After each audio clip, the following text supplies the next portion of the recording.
Hi, I'm Andy Paul, host of the Sales Enablement Podcast. And now on the program, it's time to welcome Evan Liang, the CEO and co founder of LeanData. LeanData can help companies accelerate growth with faster time to revenue, improved buyer experiences, and operational alignment. And today, Evan will share how a RevOps mindset has helped forward looking companies align and unlock greater revenue potential. He'll discuss how sales can gain value from this new approach, as well as outline a framework for getting started. Now, let's get into it. Hi, everyone. It's Evan Liang. I'm the co-founder and CEO at LeanData. It's my pleasure to be here with you guys virtually as part of the Ring DNA Selling Forward Virtual Summit 2020. I'm really excited to share some information and research we've been doing on revenue operations, as I think it's a very pertinent topic for all you sales leaders out there. As really, if you think about it, operations, whether it be sales op, mark ops, or revenue ops, are really your best friend. And their jobs is there to make you more effective sellers. So I'm looking forward to sharing what we've seen out there and how we've seen some best practices around how folks leverage that function in order to drive more sustainable revenue growth. Quick agenda today. We'll talk a little bit about kind of the conceptual level of revenue ops. Then we'll dive into a research report we've done with 2,400 survey respondents, including many sales leaders, around what is the current state of revenue operations. And then I'll finish up with kind of some best practice we've seen across our customer base, as well as thought leaders around what it means to implement revenue operations in order to drive sales success. So diving right in.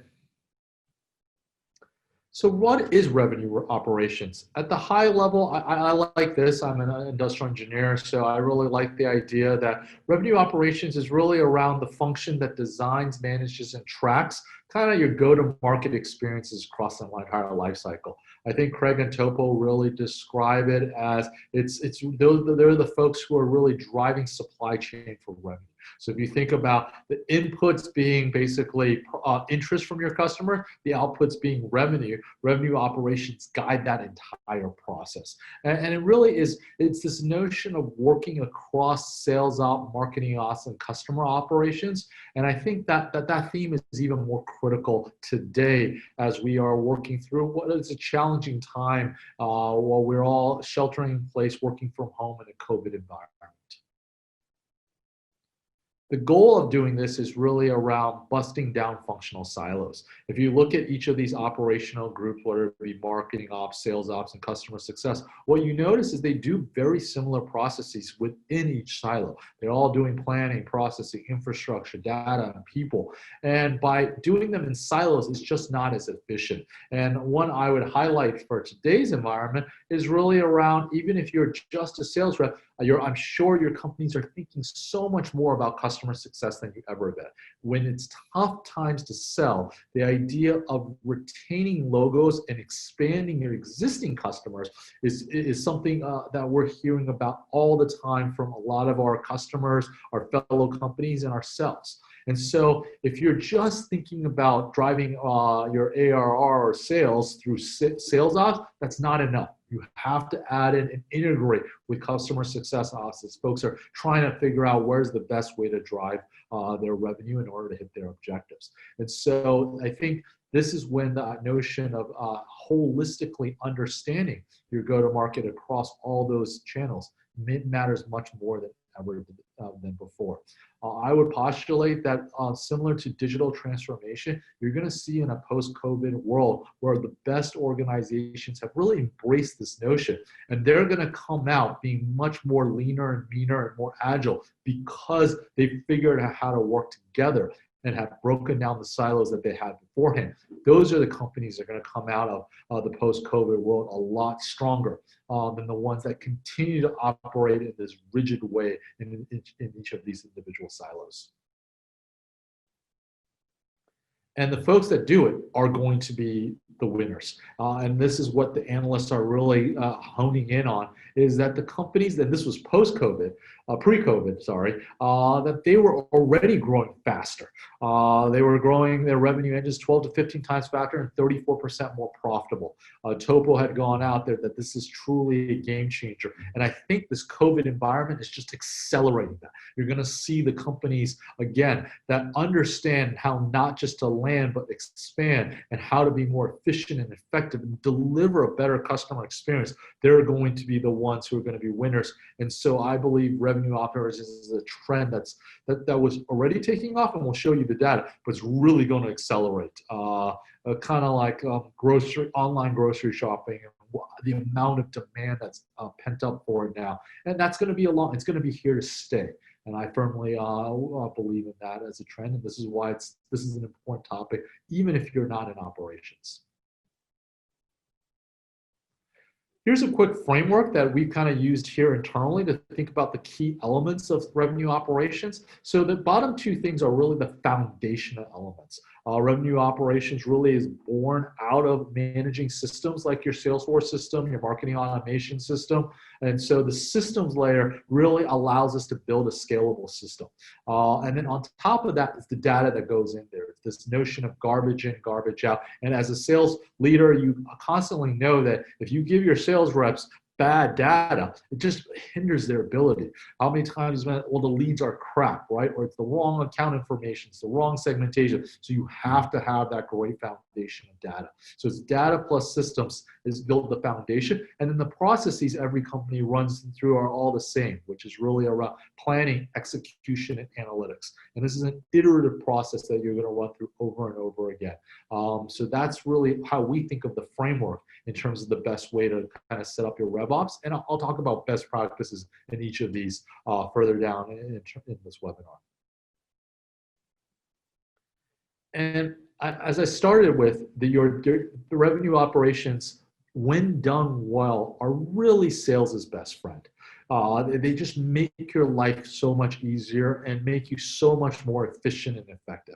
You know, if you get the wrong leads to your sales rep, that's just a waste of time. When you have sales reps fighting over whose lead it is and which territory they belong into, that's really, really painful. And that's just not a good use of anyone's time. You'll see faster follow-up, better follow-up, most effective follow-up for your marketing leads. And then you'll ultimately those lead to faster deal cycles, bigger ASPs, and then people hitting their plan, actually achieving your real plan. And that all comes from this alignment around the operational layer. So as I tease, what is the latest research that we've seen out there? So in partnership with Saleshacker, we do an annual survey of marketing and sales professionals to say, what is the state of this industry today? Last year, we had 2,400 respondents. So this isn't some survey with 100 folks. This is a big group of kind of the leading thought leaders out there. And so we can definitely say this is very authoritative and the most comprehensive survey that exists. This was our second annual survey last year. We do it generally in the Q3, Q4 timeframe. In fact, we're gearing up for our next survey coming out in 2020. And based on the demographics, you can see we have a smattering of different industries. So it's representative and different company sizes. You see some skewing a little bit to where Saleshacker and us, a little bit more tech focused, but I do think you see all industries being represented in this survey data. From a role perspective, it is a combination of sales and marketing. Since most of you folks are sales folks, know that your reviews are heavily represented. So, and it is both individual contributor, individual AEs, as well as management are heavily represented in our survey sample. So I'm going to throw out a few key questions that we pulled out there and then talk about what it means for you guys as sales reps as you guys think about the revenue operations world. So one of the key questions we asked is, do you believe the ability to deliver a seamless, consistent customer experience, pre and post sales, a key differentiating revenue driver for B2B companies? And as would be expected, a lot of you guys do agree with that. It's a 95% agree. And I actually think, like I said, in the COVID environment, where every lead is more important, every sale is so critical. I expect this to be 100% in the 2020 survey, because it's just absolutely how we deliver, and how do we do that in a digital experience when people are mostly, it's a combination of some people in the office and some people working from home and remotely. It becomes very, very critical in order to deliver that. And as a real life example, we talk about is, here's two things. The left-hand side on the B2C side, you have Amazon. It absolutely is taking off. That digital experience, all of us are sitting around. That's primarily our main channel to getting goods into our houses, that Amazon experience. And just think of what the B2C guys have really done in terms of delivering such a seamless experience, where you click a button and something shows up on your doorstep. These days it's back to 2 days, but for a while there, the supply chains got stretched and you had to wait weeks for something. But that's an amazing experience that works really, really well. Whereas if you look at the B2B, we were much more impacted by it. On the right, conferences. What are we doing without in-person events? What are we going to do in the new normal? So we have to rethink that experience and redesign that entire customer experience now to be much more digital. I do think events will come back. People will still hunger to have that face-to-face touch, but we just have to be more thoughtful about all those experiences. It's no longer about cramming as many people as possible into a conference hall and trying to stand their booths. We're just going to have to be much more smarter about that and deliver a better experience. And the example that I was using pre-COVID was really around, when you get your badge scan, you just get all the spam. Well, people are just going to have to deliver that value, because that transaction now, the idea of walking through a multiple booth and getting your booth scanned, it's a higher bar, because now people are going to think through, is this worth it? You've got to deliver experience, value at every step in that value chain. Next question, are sales and marketing and customer success go-to-market functions optimally aligned at your company for growth? This is, again, an obvious one. How are we actually aligned at the top level? Our survey data indicates that actually it's gotten better. It's up to 60% agree, but still 40% disagree. And I would say if you're in one of those companies that you don't have that optimal alignment, it's a tough struggle when you can't all be back in the office together. Making those coordination, communicating across everything is just that much more tougher. And so fixing this is absolutely critical in today's environment, and helping at the operational level. And I actually think this is a little overstated. I was actually surprised it was even this high. I often think right now what you see is a lot of CROs and CMOs, they're aligned. But what about the details of what's going on underneath? And when you break down there, I see that's where I see most of the misalignment is at the next layer. It's one to be saying you're kumbaya, but can you actually work effectively together? And I think a lot of companies struggle with that, and those gaps and weaknesses are going to get exposed. And as I said, the best companies are going to figure out how to fix this. And I think we encourage companies to think about it at the operational layer first.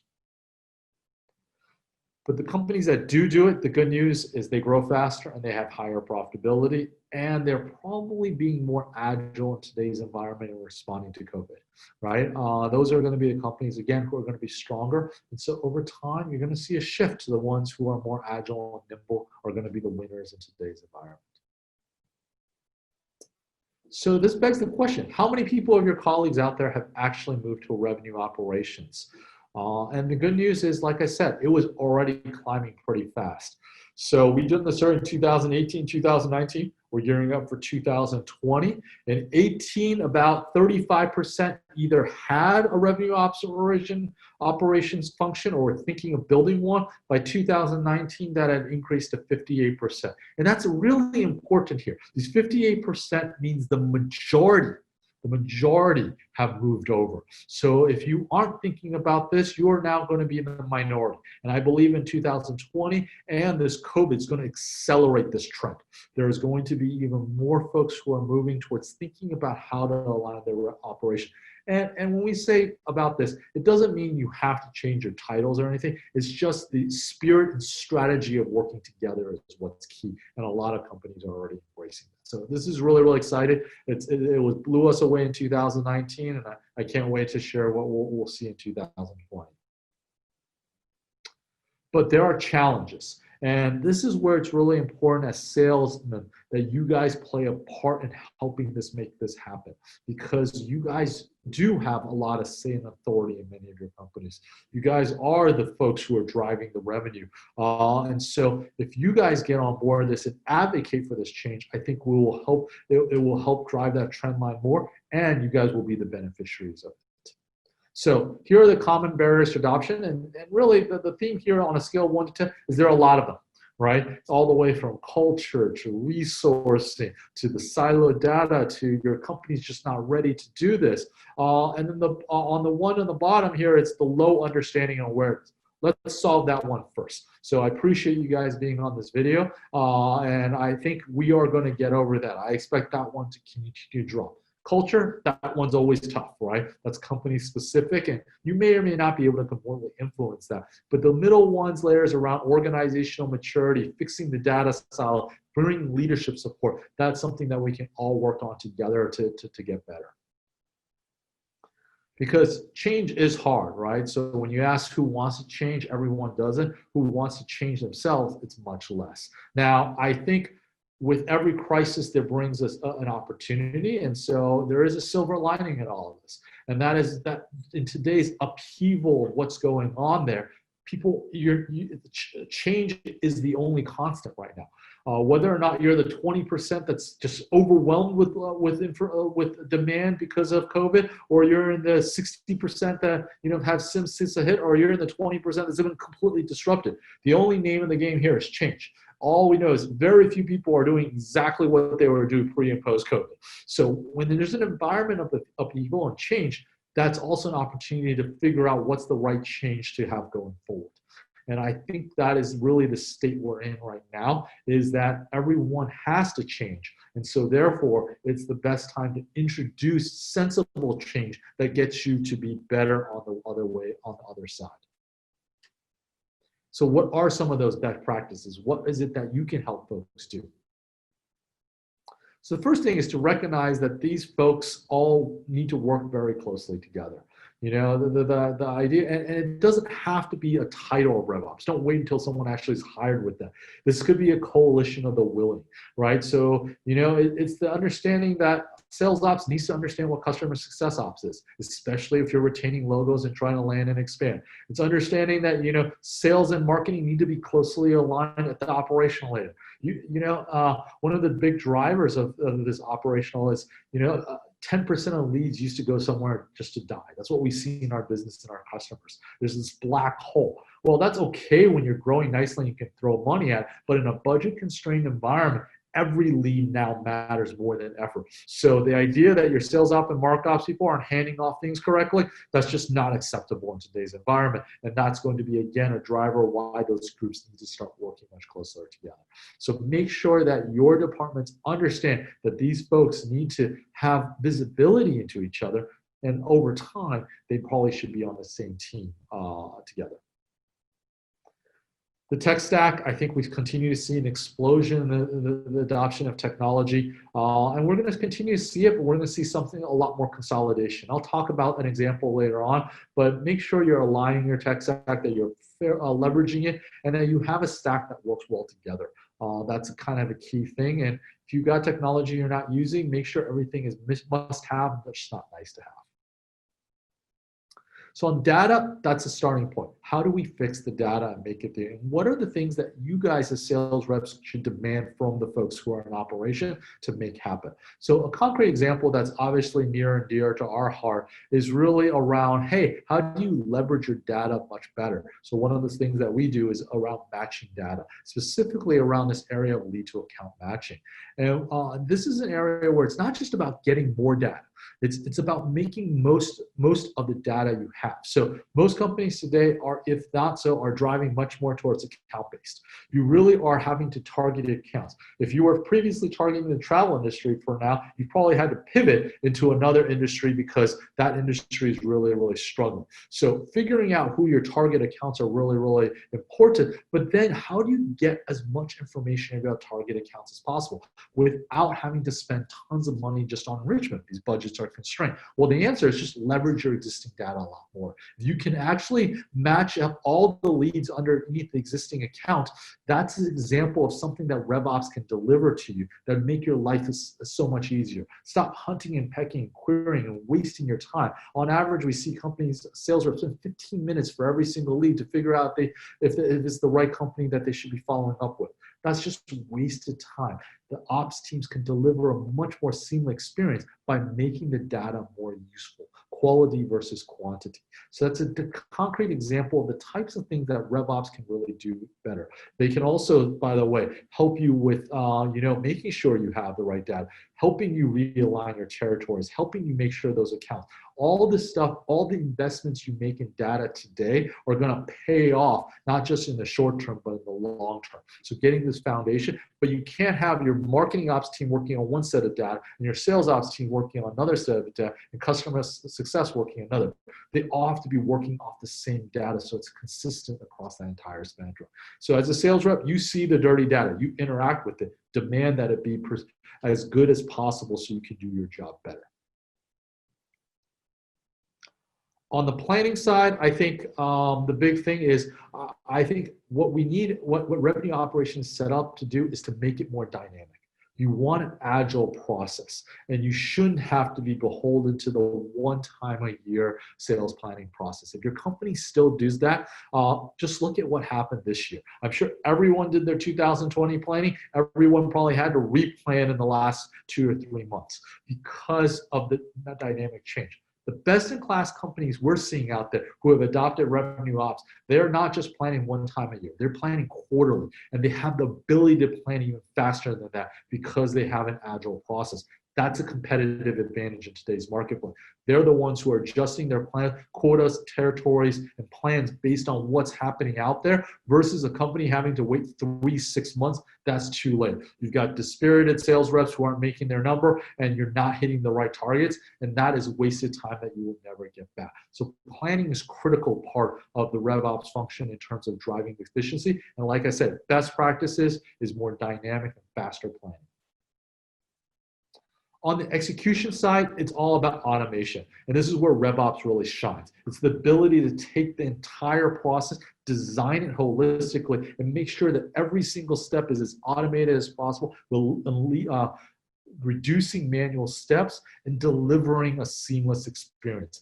This is where I think RevOps will have the biggest bang for your buck, is really allowing you to really execute at a far faster level and more dynamic level than you've ever had to beforehand. So at LeanData, we play a part in and around this, really around the routing side of the house. And what we see with our customers is the best ones start off by designing a small piece of their path. Hey, they think, but the best ones end up designing their entire process. They map out. This is just shows you the complexity of what it can be. But they do it in a way that makes it visual, dynamic, and it captures the end-to-end process. The folks that can adjust on a fly, like I said, change your plan. Well, now you got to change your execution. The folks that can do that are going to win more deals and do better. And if you're the sales team and you hear the notion that, you know what, yeah, that'd be nice, but it's going to take 6 months, don't just put up with that. Demand that it can be done better because the best companies are doing it and they're going to get more business than you. This is where operations should be a driver of your business and not something that's an obstacle to blocking you from doing better. Also, similarly, I talked about your tech stack. Demand that vendors start working together. Make sure that they automate those steps and handoffs. I can't tell you how many times we see where, something's not working because the handoff process between two vendors doesn't work well. The best-in-class vendors are going to work well. Invest in the folks that understand that. If you have sales engagement, make sure it works well with your other tools. It's got to work well with your Salesforce system. It's got to work well with marketing automation. Similarly, at LeanData, we believe in that, and we built kind of an ecosystem of partners that work well with us, and it drives mutual benefit for our customers. On the analytics side, I think this is really exciting as we make planning more effective, as we drive better execution, I think you're going to see a lot of innovation. And when RevOps can look across the entire journey, the old just quantity-based metrics are going to go away. I mean, how many times have you heard the marketing team say they hit the MQL numbers, but the leads are crap, right? And the sales team is missing that number. Those days are going to be over. We're going to drive towards metrics that make sense. We're going to see new metrics such as engagement start uploading. How you want to know as a sales rep, how many touches did marketing have on my target accounts? That's what I care about. I don't care how many leads you drove to the rest of the business that were just like junk leads. I want to know what you did in my target account to help me close deals. So you're going to see a lot of new metrics emerge in this era, and it's going to be better if those metrics actually capture the entire journey and just aren't focused on making one team look better over another team.